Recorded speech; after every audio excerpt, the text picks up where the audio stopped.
విజయవాడ నగరంలో జీవించడానికి మాత్రమే కాదు, చనిపోయిన తర్వాత కూడా స్థలం దొరకని పరిస్థితి నెలకొంది. ముఖ్యంగా మాచవరం వంటి ప్రాంతాల్లో శ్మశాన వాటికల్లో ఖాళీ స్థలం లేకపోవడంతో అపార్ట్మెంట్ తరహాలో ఒక సమాధిపై మరో సమాధి నిర్మిస్తున్న దృశ్యాలు కనిపిస్తున్నాయి.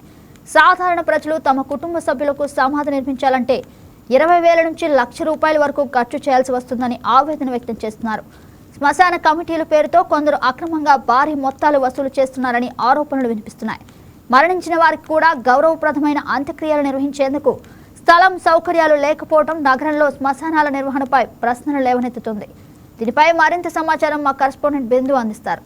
మనిషి బ్రతికున్నప్పుడు ఒక సొంత ఇల్లు కట్టుకోవాలని, ఆ ఇంట్లో సొంతగా తనే ఉండాలని, తనకంటూ ఒక ప్లేస్ ఉండాలని కలలు కంటూ ఉంటాడు.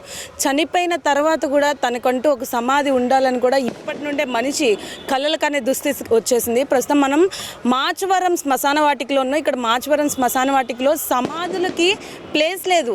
కనీసం చనిపోయిన వ్యక్తిని పూడ్చిపెట్టడానికి కూడా స్థలం లేకుండా ఒకదాని మీద ఒకటి అపార్ట్మెంట్ల తరహాలో అయితే శ్మశానాలకి సంబంధించి సమాధుల్ని పూడ్చిపెడుతున్న నేపథ్యం కనిపిస్తుంది.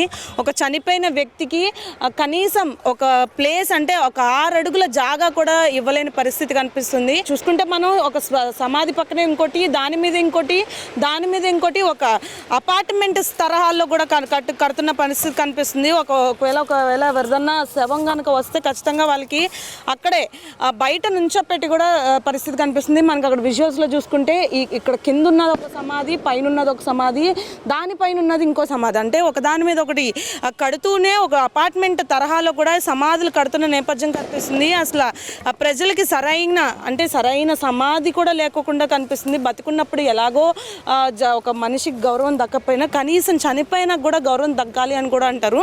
మనతో పాటు ఈ శ్మశానానికి సంబంధించి మురళి గారు ఉన్నారు. సార్ చెప్పండి, ఇప్పుడు మనిషి బతుకున్నప్పుడు గౌరవం కావాలి అని వెంపర్లాడుతూ ఉంటాడు. కనీసం చనిపోయినా కన్నా ఆయనకు ఆ గౌరవం ఇవ్వాలంటారు. అసలు ఇక్కడ చూస్తే అపార్ట్మెంట్ తరహాలో సమాధులు ఏమంటారు మేడం గారు? ఇక్కడ ఏమవుతుందంటే, ఇక్కడ డబ్బులు ఉన్న వాళ్ళు అయితే సమాధులు కట్టుకుని, డబ్బు లేని వాడిని తీసుకురావాలంటే ఆ రోడ్డు మీద పెట్టుకోవాల్సిన పరిస్థితులు అయిపోతుంది మేడం. ఇప్పుడు మాకు ఇదివరకు మాచవరం గ్రామం వరకు ఉండేది. ఇది కార్పొరేషన్కి అప్పచెప్పిన తర్వాత కార్పొరేషన్కి అప్పచెప్పిన తర్వాత కృష్ణలంక నుంచి వస్తున్నాయి, రాణిగారి తోట నుంచి వస్తున్నాయి, మధురానగర్ నుంచి వస్తున్నాయి, సింగనగర్ నుంచి వస్తున్నాయి, రామారపడి ఎక్కడెక్కడి నుంచో తీసుకొచ్చి మాచవరం డౌన్లోకి తీసుకొస్తున్నారు మేడం గారు. అన్లిమిటెడ్ అయిపోయింది. ఇదివరకు మా గ్రామానికి సంబంధించిన వాళ్ళని ఇక్కడ తీసుకొచ్చేవాళ్ళు. కార్పొరేషన్కి అప్పచెప్పిన తర్వాత అన్లిమిటెడ్ అయిపోయింది తర్వాత ఇప్పుడు ఒకదానిపై ఒకటి కట్టుకోవాల్సిన పరిస్థితి వచ్చేస్తుంది మేడం గారు. ఇప్పుడు 3 అడుగులు కొయ్యి తీస్తే లోపల శవం తగులుతుంది మేడం గారు. 3 అడుగులు కొయ్యి తీస్తే పేదవాడిని తీసుకొచ్చి ఎక్కడ పెట్టాలి? ఇప్పుడు సమాధులు కట్టుకున్న వాళ్ళ వరకు బాగానే ఉంటుంది మేడం గారు. సమాధి కట్టుకోలేకుండా ఉన్న వాళ్ళ పరిస్థితి ఏంటి అనేది వాళ్ళ జాగా దొరకడం చాలా కష్టమైపోతుంది మేడం గారు. అది మేడం గారికి ఎందుకంటే చాలా దారుణంగా ఉంటుంది మేడం గారు. ఇక్కడ చెత్త చూడండి ఎంత ఇదిగా కడుతున్నారు. ఇగో ఒకదానిపై ఒకటి ఇలా కట్టుకుంటూ వెళ్ళిపోతున్నారు. డబ్బులు ఉన్న వాళ్ళు కట్టుకుంటూ వెళ్తున్నారు. డబ్బులు లేనివాడి పరిస్థితి ఏంటి అనేది రేపు పొద్దున్న చాలా దారుణంగా ఉందండి. అలాగే ఈ మాచవరం శ్మశాన వాటికి చూడండి, ఎక్కడెక్కడ లేని చెత్త అంతా కూడా శ్మశానాల్లోనే వేస్తున్నారు. ఇక్కడ గోడ పడిపోయి కొన్ని సంవత్సరాలు అవుతుంది. కార్పొరేషన్ వారికి, కలెక్టర్ గారికి ఎన్నోసార్లు కంప్లైంట్ పెట్టాను. సార్ చెత్త పెరిగిపోతుంది, చెట్లు పెరిగిపోతున్నాయి, 10 నుంచి 15 అడుగులు పాము లోపల తిరుగుతుంది సార్, డ్రైనేజీ వాటర్, మురికి నీళ్లు మొత్తం వచ్చేస్తున్నాయి. ఎన్నిసార్లు వినిపించుకున్నాం. వస్తున్నారు అధికారులు, వస్తున్నారు, ఈ గారు వస్తున్నారు, చూస్తున్నారు, వెళ్ళిపోతున్నారు. కలెక్టర్ గారికి కంప్లైంట్ పెట్టాము, మున్సిపల్ కమిషనర్ గారికి అనేక మార్లు కంప్లైంట్ పెట్టినా కానీ ఎటువంటి ఫలితం లేకపోతుంది మేడం గారు. అంటే ఈ అపార్ట్మెంట్ తరహాలో ఒకదాని మీద ఒకటి కడుతున్నారు. అసలు దీనికి ఎంత అమౌంట్ తీసుకున్నారు కూడా? ఎక్కువగా శ్మశానాలు అంటే సమాధి కట్టడానికి కూడా చాలా వరకు ఎక్కువ వసూలు చేస్తున్నారు అన్నారు ఆరోపణలు. వాస్తవం మేడం గారు. ఇక్కడ ఏమవుతుందంటే, గొయ్యి తీసి పాతి పెడితే ₹5,000 ఉంటుంది మేడం. అదే కట్టెలతో కాల్చాలంటే 5 నుంచి 10,000 అవుతుందండి. అదే ఇలా సమాధి కట్టుకోవాలంటే మినిమం ₹1,00,000 ఒక్కొక్కరైతే వాళ్ళ మీద ఉన్న ప్రేమతో ₹2,00,000 కూడా ఖర్చు పెట్టేవాళ్ళు ఉన్నారు. అయితే ఇంత ఖర్చు పెట్టుకొని చేసుకున్నాం చూడండి, చెట్లు చేమలు. దీనికి ఒక కమిటీ కూడా లేదండి. ఎవరెవరో వస్తున్నారు, కొంతమంది మేం కమిటీ అంటున్నారు. కమిటీ అనేది లేదు ఇక్కడ. మధ్యవర్తులు డబ్బులు తీసుకొని ఇక్కడ శ్మశానాలు దందా జరుగుతుందేమో అనుకుంటున్నానండి నేనైతే మాత్రం.